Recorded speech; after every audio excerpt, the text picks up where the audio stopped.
নমস্কার, আশা করি সকলে খুব সুস্থ আছেন এবং ভালো আছেন। আজকে এই ভিডিওর মূল টপিকস সেটা হলো অ্যাপথি বা অ্যাপথাস আলসার, বা অনেকে সাধারণ বাংলায় যাকে বলে মুখের ছালা পড়ে যাওয়া। এটি কিন্তু খুব কমন একটা ডিজিজ। আমরা কিন্তু আমাদের ক্লিনিকে মাঝে মাঝে এরকম পেশেন্ট পাই, এবং আপনাদের বাড়িতেও হয়তো অনেকে এরকম মুখের ছালা বা অ্যাপথি আপনারা দেখে থাকবেন বা হয়ে থাকবে হয়তো, কিন্তু খুব পেইনফুল একটা কন্ডিশন। তো আজকে এই ভিডিওতে আমরা মূলত জানবো যে এই অ্যাপথি বা অ্যাপথাস আলসার এটা কি, এটা কেন হয়, এবং অবশ্যই জানবো যে হোমিওপ্যাথিতে এর চিকিৎসা কি রয়েছে। তো ফ্রেন্ডস, আমি ডক্টর সুদীপ ভট্টাচার্য এবং আপনারা দেখছেন হোমিওপ্যাথি ফর অল। চলুন তাহলে শুরু করা যাক।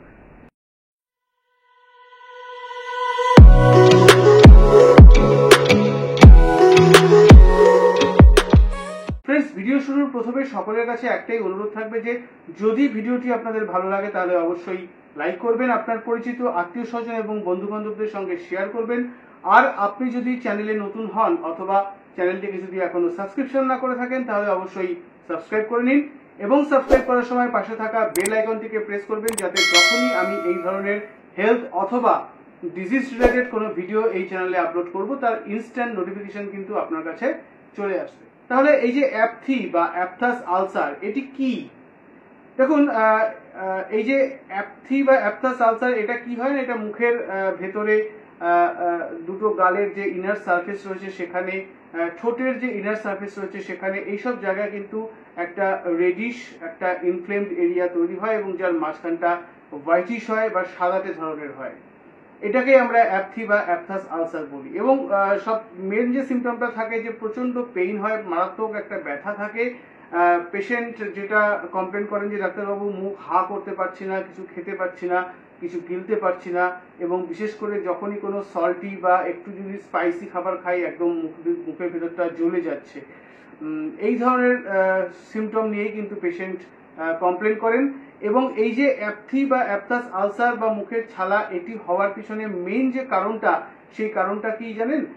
সেটি হলো কোনো কারণে যদি ইনজুরি হয়, অর্থাৎ অনেক সময় দেখা যায় যে কিছু খেতে গিয়ে, কিছু হার্ড কিছু আপনি হয়তো খাচ্ছেন, অনেক সময় হার্ড টোস্ট খেতে গিয়ে মুখের কোনো একটা অংশ বা জিভের বা এই ঠোঁটের ইনার সার্ফেসটা হয়তো একটু ঘষা খেয়ে গেছে বা একটু ফ্রিকশন হয়েছে, বা অনেক সময় দেখা যায় যে দাঁতের কামড় পড়ে এই ধরনের অ্যাপথি বা অ্যাপথাস আলসার তৈরি হতে পারে। আরেকটি কারণ যেটি আমি বলবো সেটা হচ্ছে অনেক সময় স্ট্রেস থেকে, যাদের খুব স্ট্রেসফুল একটা লাইফ কাটে, প্রচন্ড স্ট্রেসে আছেন, স্ট্রেস থেকেও কিন্তু এই অ্যাপথি বা অ্যাপথাস আলসার তৈরি হতে পারে। এছাড়া স্মোকিং আরেকটি মেন কারণ এই অ্যাপথি বা অ্যাপথাস আলসার তৈরি হওয়ার। যারা চেন স্মোকার যারা আছেন বা যারা ঘন ঘন সিগারেট খান বা স্মোকিং করেন তাদের ক্ষেত্রেও কিন্তু আমরা দেখি যে এই বিশেষ করে ঠোঁটের ইনার সার্ফেসে বা মুখের ভিতরের ওরাল ক্যাভিটির ভিতরেও কিন্তু এই ধরনের অ্যাপথি বা অ্যাপথাস আলসার অনেক সময় তৈরি হয়। এছাড়া কিছু কিছু ভিটামিন, যেমন ভিটামিন B12, ফলিক অ্যাসিড বা আয়রন ডেফিসিয়েন্সির কারণেও কিন্তু অনেক সময় এই ধরনের অ্যাপথি বা অ্যাপথাস আলসার তৈরি হতে পারে।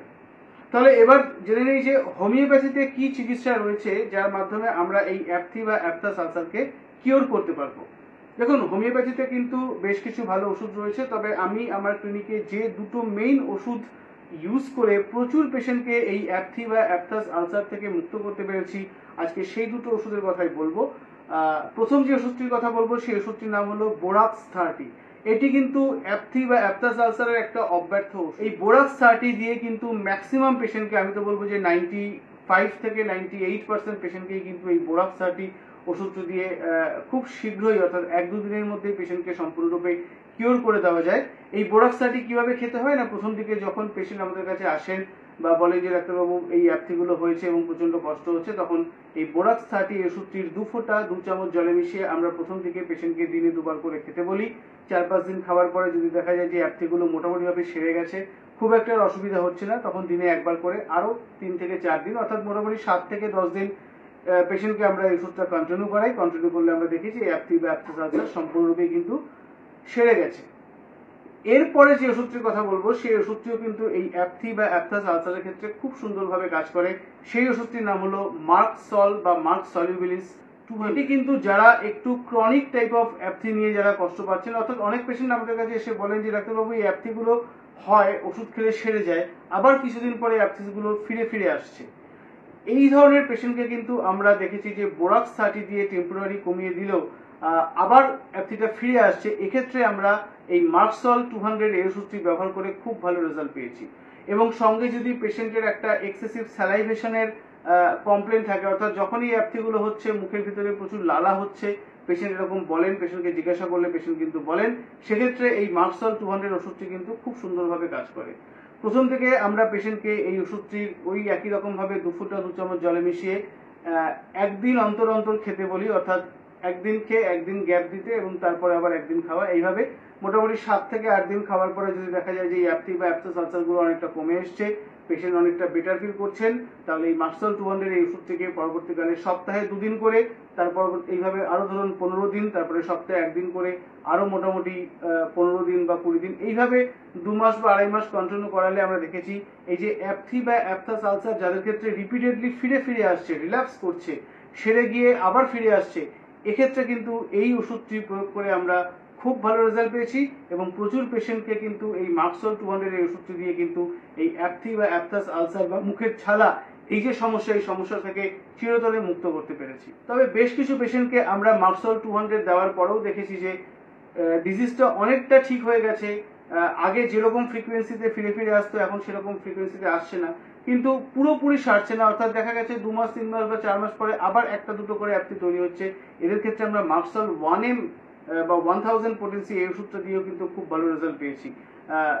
এক্ষেত্রে মার্কসল 1M আমরা ডোজে পেশেন্টকে দিই, অর্থাৎ প্রথমে একটা বা দুটো ডোজ দিয়ে 1 মাস পেশেন্টকে দেখতে বলি, তারপরে যদি দেখা যায় যে পেশেন্ট রোগটার ফিরে আসছে না, পেশেন্টটা বেটার ফিল করছেন বা এই যে রিল্যাপসিং টেন্ডেন্সিটা প্রায় নেই বললেই চলে, সেক্ষেত্রে আমরা ওয়েট করি, যদি আবারও দেখা গেল যে 5 মাস বা 6 মাস পরে ফিরে আসলো, তখন মার্কসল 1M এর আরেকটি ডোজ দিয়ে, এইভাবে একটা বা দুটো ডোজ দিলে আমরা দেখেছি যে এই যে অ্যাপথি বা অ্যাপসাস আলসার যাদের ক্ষেত্রে খুব রিল্যাপসিং একটা টেন্ডেন্সি থাকে, সেটা কিন্তু সম্পূর্ণরূপেই সেরে যায়।